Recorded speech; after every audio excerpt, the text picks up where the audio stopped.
Virgo, November 2017. And that's funny one because there's ascendant, first sun or moon in Virgo.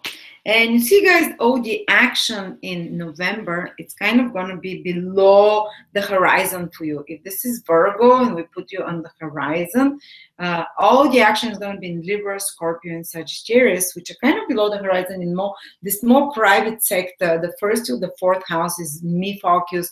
The focus is more on you, on your things, on your positions, on your life, on your contacts, on your friendships and things like that. It's kind of your personal life, but it's also empowering in a sense, because you're not busy out there with the big world trying to conquer it or whatever. You can still be doing that, but mostly there is a lot of opportunity to transform yourself, to change yourself, and the things that are closest to you. And it might feel a little bit more like an inner time of re-examining things, but it's kind of you're starting new things and you're working on them. And by the way, all the planets are moving direct. I keep repeating, this is super rare. It's been happening in October, in November now as well, and then they'll start going retrograde one by one from November onwards, from December onwards.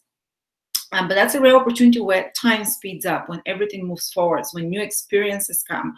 And it's very good to integrate those new experiences, because after that, when the planet starts moving retrograde, we'll be going back over them. So it's very important to accept those new experiences, not resist them, go with them, because after that things will start slowing down and getting delayed with the retrograde planet. So full speed ahead, guys. You know, and it almost feels like time moves faster when all planets move direct, like so many things developing and happening in the world, and it's kind of speeding up. And by the way, when the planets are moving direct, things tend to work out according to your plan. When there are many retrograde planets, it's always you have to think of plan B, plan C. Something doesn't go according to expectations. It might turn out much better, but the process is stressful. Anyway, so let's see where all the focus is, guys. Well, let's start with Mars, the planet that once every 2.5 years will stay for a month and a half in your second house, which is happening in November, and energize you to pursue resources, to be much more driven in regards to resources, material resources, financial resources. But it can also make you spend easy, because second house is how do we deal with the resources that we have, and Mars makes us more reckless, more willing to go and spend money on something. Especially you might be willing to spend money on Libra stuff like relationships, socializing, and things like that.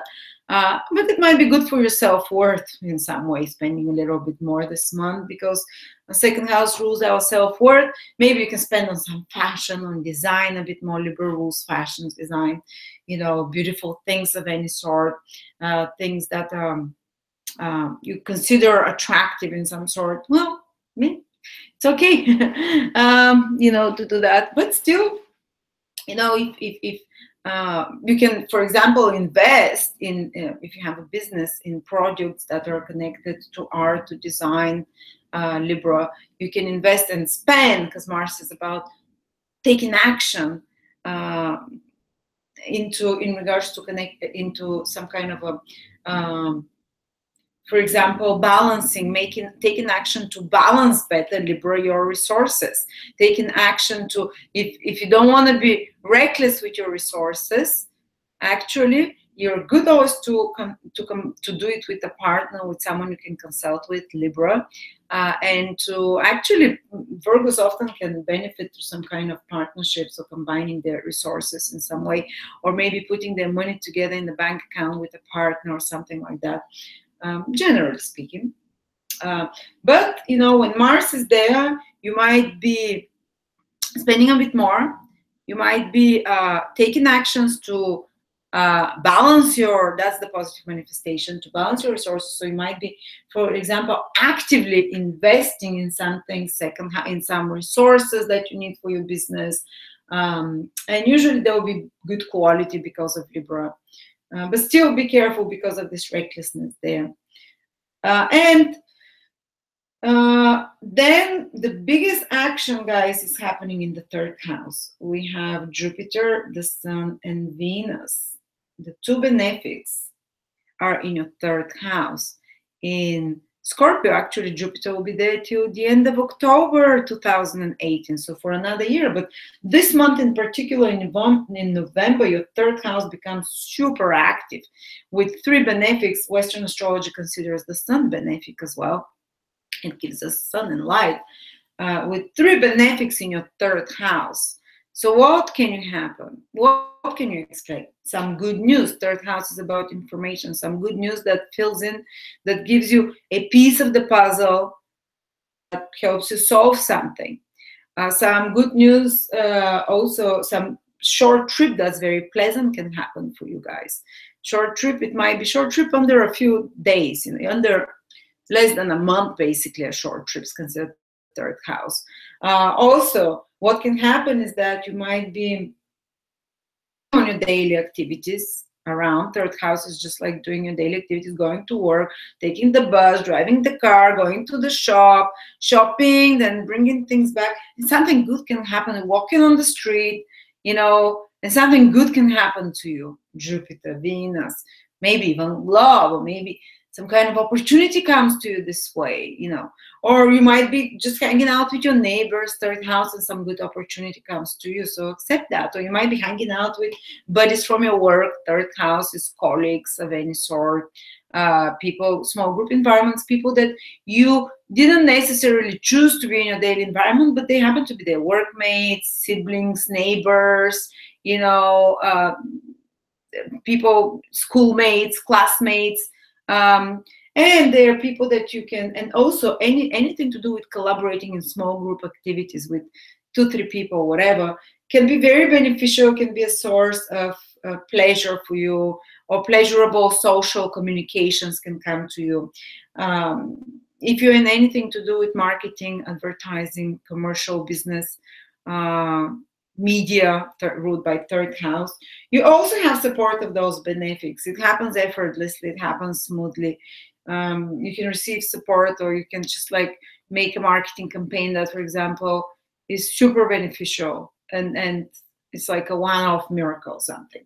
Or you can get in touch with very beneficial people you want to collaborate with, people that you want to do association with of some sort. Or you can attract much nicer contacts. You can receive nicer emails as well. You can be nice and more understanding in your communications with others as well. Good things can come to you through siblings, or through all those people that are ruled by the third house. Also, if you go to school, maybe at your school something pleasant can be happening, smooth and easy, like taking some exams, for example.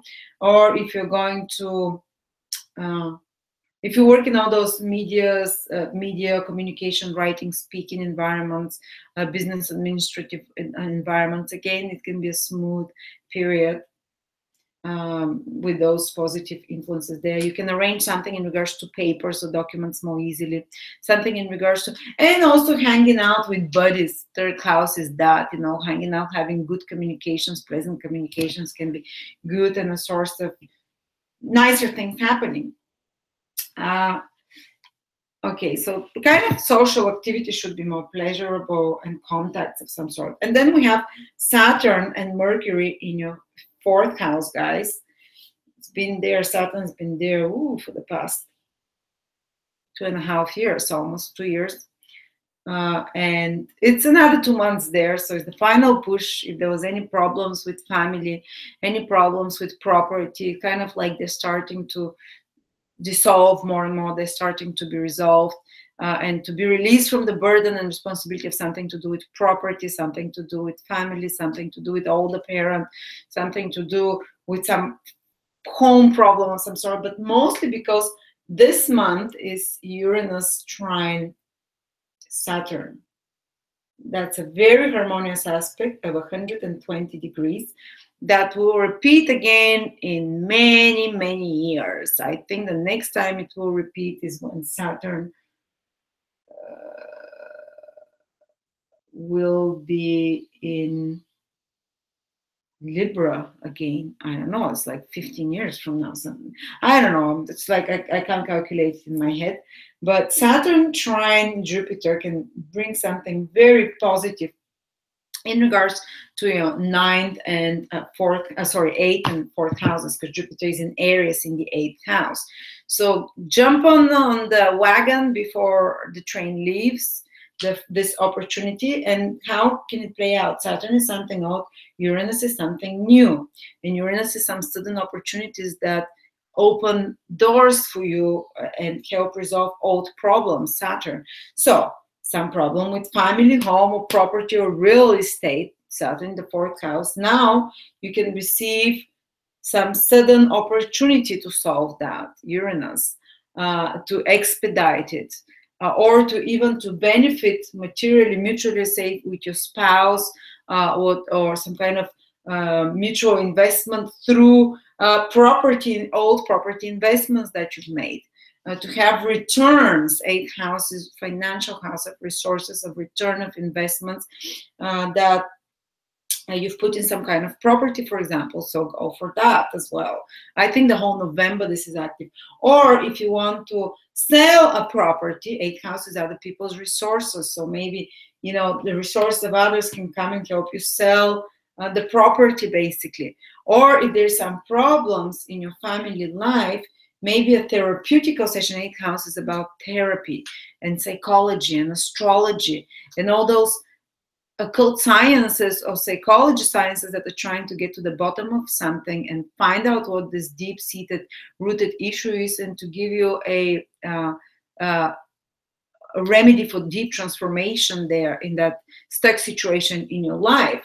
And some kind of a sudden insight can come through such people, astrologers or psychologists, or self-examination by reading some psychological book or article, whatever, that gives you like a deep understanding of a situation, of why you're feeling emotionally unhappy, for example, why you've been having a big problem with your family all those years, or why you're being stuck in regards to creating a family, or why there is a difficult dynamic situation in your family, or long-standing family problem can be resolved by some kind of a healing transformation suddenly that happens to you.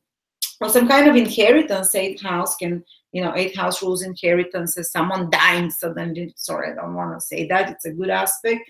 But some kind of inheritance, so when you're expecting from others, which is an alimony, or from government, or a loan from a bank, can help you buy property, or help you sell property, or help you solve or improve your family situation of some sort, or something to do with real estate. If you are in a business that's connected to real estate, I believe that can be quite good a month for you, because eighth house are the people's resources and loans and stuff, is making very allowing aspect to this fourth house of property as well. What else can happen? Well, some secret can come to the surface suddenly. Uranus, eighth house, that helps resolve some skeletons that have been buried in the family for a long time, or some fourth house doesn't necessarily have to be family. It's your emotional foundation, how happy you feel. It's your inner happiness, and if there's something that's been blocking your inner happiness, which often can happen with Saturn in the fourth house, making us feel less happy and less access to kind of comfortable state, emotional state. Uranus now can help through some kind of sudden means or secret support, or even through some kind of a sexual intimacy breakthrough. Eighth house, it's about sexuality, intimacy, or even through support from other people's resources, skills, knowledge, or money, to help resolve some kind of a situation that you're feeling emotionally unhappy about or stuck. Or another way it can play out is that new sources coming to you from other sources, like new resources. Uranus, something new coming from other people. Eighth house, other people's resources, skills can help you build or expand, do something on your house, for example. Some new source of income or new source of resources can come to you that are possibly supplied to you from another person that helps you improve your home in some sort, or make your home better, or find a better place to live. And Saturn is it's also family, a parent. If you have a sick parent, is the fourth house. There might be some breakthrough, some therapeutic healing that comes to a parent or to someone in your family, some quick relief that comes to you, and deep transformation that comes to you, and release of some sort. Trines are sometimes a release of some sort, sudden quick release that comes to a condition in someone in your family, or a situation in your family that's been stuck or that's been painful in some way. Okay, oof. There's so many ways we can interpret that. So other people's resources, family, private matters, emotional healing kind of get involved together. And psychotherapy or some kind of a deep investigation like astrology or the occult can also help resolve some long-standing emotional issue. Or on the material level, you can receive a loan, 8th house, to buy properties, Saturn, 4th house. Anyway, that's what I have for you, Virgos. Hope you enjoyed that. And by the way, Gemini will be in your Mercury will be in your 4th house, both November, December, and part of January. So big focus on family matters, property, place of living, and finding emotional happiness, agreeing some contracts, negotiating things regarding an important conversation regarding your family. Anyway, I love you, Virgos, and I will see you next month. And do check those webinars if you want to learn more in-depth astrology, to do it with ease. Join us on those amazing webinars we're offering. Thank you.